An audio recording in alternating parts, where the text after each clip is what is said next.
ஆடி முதல் நாள் உங்கள் வீடு தேடி குலதெய்வம் வருவதற்கு ஒரு சின்ன எளிய சூட்சமாக சொல்ல போகிறேன். ஆடி 1ஆம் தேதி அனைவரும் இதை செய்யணும். ஆடி 1 என்னைக்கு வருது? 17/7/2024 ஆடி 1 அற்புதமாக புதன்கிழமை அன்று பிறக்குது. இந்த புதன்கிழமையில் ஆடி முதல் நாளில் காலையில் முடிஞ்சால் பிரம்ம முகூர்த்த நேரம் அல்லது 6 மணிலிருந்து 7:30 மணிக்குள்ள கொஞ்சம் வேப்பிலை எடுத்து உங்கள் வீட்டுக்கு வெளியே கட்டி விடுங்க.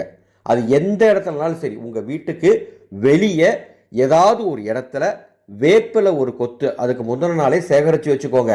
கொஞ்சம் நிறையாவே எடுத்துக்கோங்க. எடுத்து வேப்ப இலைகளை ஆடி முதல் நாள் காலையில் பிரம்ம முகூர்த்த நேரம் அல்லது 6 மணிலிருந்து 7:30 மணிக்குள்ள வீட்டுக்கு வெளியே கட்டி விட்டீங்கன்னு சொன்னால் நிச்சயமாக குலதெய்வத்தினுடைய அருள் முழுமையாக உங்களுக்கு கிடைக்கும். இது ஒரு சின்ன சூட்சமம் தான்.